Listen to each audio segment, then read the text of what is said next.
So, c'est une chanson qui n'est pas vraiment une chanson, je vais juste parler. C'est une chanson sur la peur. Il y a des accords tristes, il y a des parties qui sont référentes à la peur, des accords mineurs.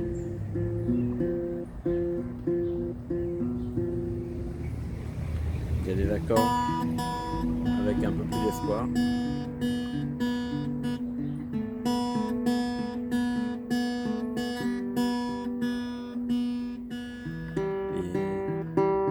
Et des accords de septième pour l'anticipation et l'espérance. Les notes sont relativement simples, je pense que elles sont faciles à apprendre pour que n'importe qui puisse les apprendre et les apprendre et les adapter à ses propres paroles.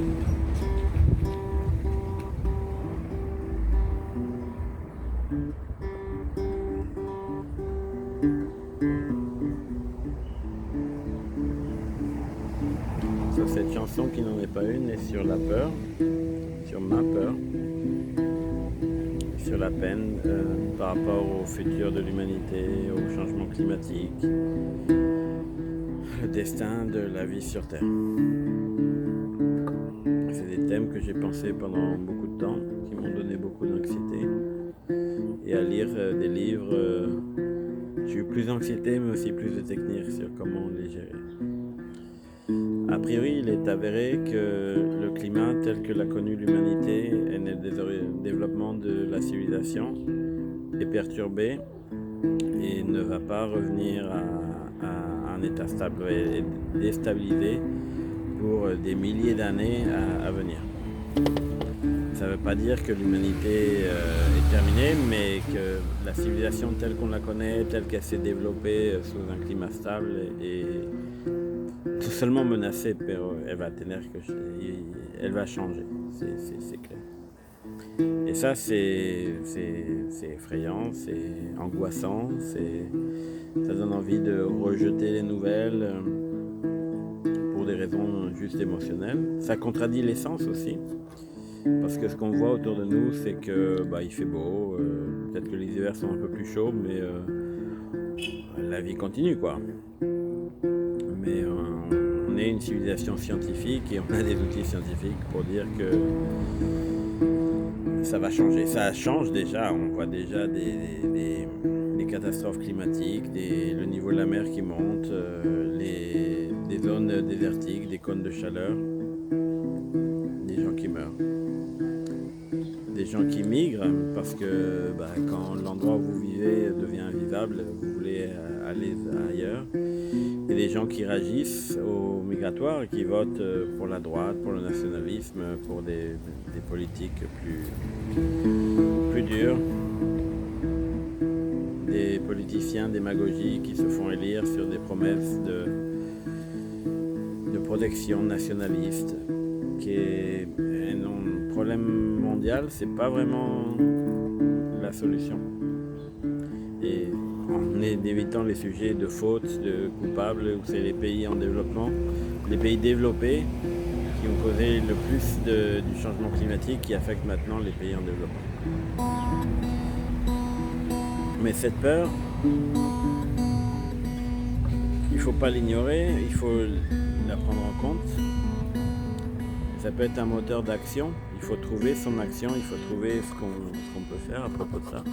Mais surtout pas l'ignorer, sinon elle devient plus forte, sinon on se sent abruti, entorpé.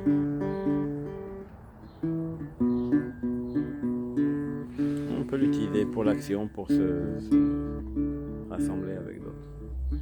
Ma manière à moi de trouver du sens à la vie dans un monde qui depuis longtemps, je pensais que je comprenais pas le monde et c'était parce que j'étais pas assez intelligent.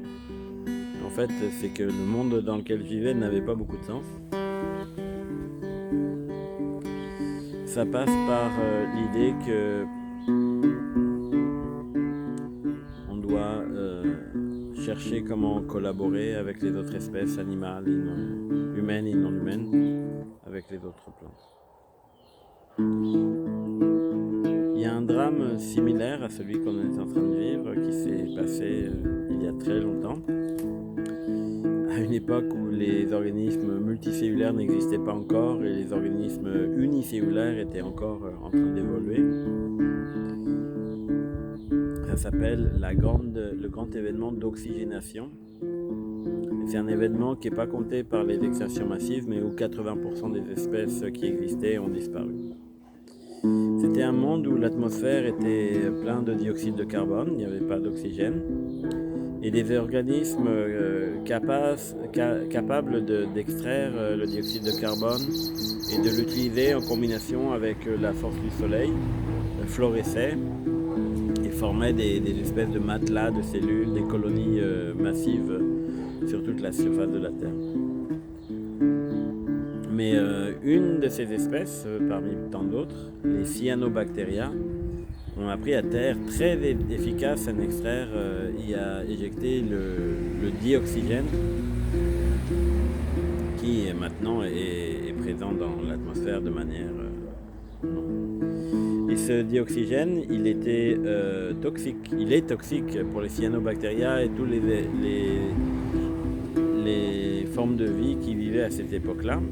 Donc au début, c'était pas un problème parce que il y en avait peu, mais une fois qu'il y a une explosion exponentielle de la population de cyanobactéria, l'atmosphère s'est remplie d'oxygène. Un environnement non toxique pour les cyanobactéria et toutes les autres formes de vie de cette époque. Et 80% des espèces qui ont disparu. Dans les 20% restantes, elles ont évolué. Elles ont évolué en développant des synergies avec entre diverses espèces et en se protégeant de l'oxygène de l'atmosphère par des parois des cellules. Et ça a formé les premiers organismes cellulaires, les eucaryotes, qui sont à la base de tout ce qu'on connaît de vie, les plantes, les animaux, les mammifères, les poissons, les humains. Cette histoire me donne un peu d'espoir que les humains qui sont en train de détruire l'environnement qui les a vus naître et qui les a aidés à prospérer, peut-être qu'une fois qu'ils auront rendu l'environnement où ils grandissent toxique pour eux-mêmes, comme les cyanobactéria, et pour eux-mêmes et pour plein d'autres espèces, comme les cyanobactéria, peut-être que les humains vont trouver une manière de faire une synergie avec d'autres espèces, de construire des espèces de vaisseaux, des cellules, où ils vivent avec ces autres espèces dont ils ont fait une synergie, pour créer leur propre environnement qui les supporte, sur une planète dont l'environnement n'est plus propre à la vie humaine et aux écosystèmes qui les supportent. Et il faut bien voir que c'est pas... Je pense pas qu'il y ait un destin, que ça va se passer de toute manière. C'est juste que c'est quelque chose vers lequel on peut œuvrer. Il y a plein de doutes, il y a 80% des espèces qui ont disparu dans la grande oxygénation et dans les changements qui se passent en ce moment. Il y a beaucoup d'espèces qui disparaissent et il n'y a aucun destin qui dise que ce ne soit pas les humains ne soient pas partie de ces espèces qui vont disparaître. Il y a déjà beaucoup d'espèces qui ont disparu, il y en a d'autres. Le climat va devenir plus extrême. Il y a des planètes qui ont perdu, comme Mars, qui a priori avait de la vie et qui ont perdu toute leur vie. Il n'y a aucun destin décrit. La Terre peut passer par ces étapes. Mais d'imaginer un futur un peu plus lumineux, une forme de vie d'un niveau plus élevé, après un tunnel obscur de problèmes et de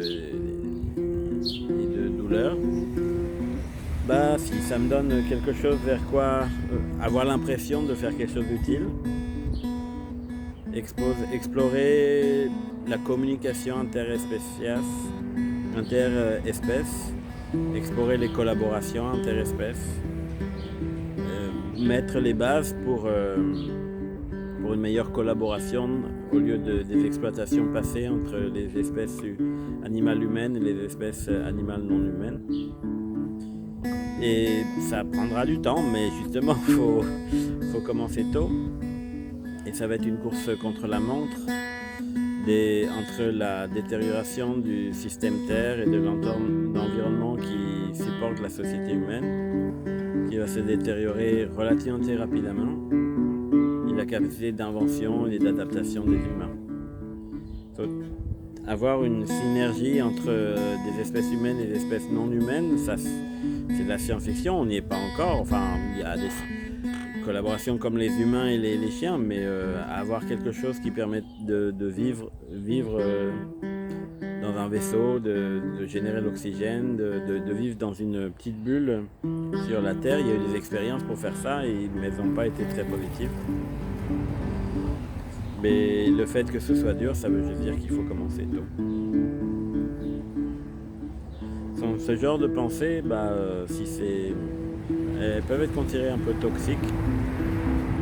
Il y a bien des problèmes bien plus urgents à prendre, à gérer, avant de gérer des problèmes de dans millions d'années. Il y a des guerres à venir, il y a des famines, il y a des maladies, des pandémies.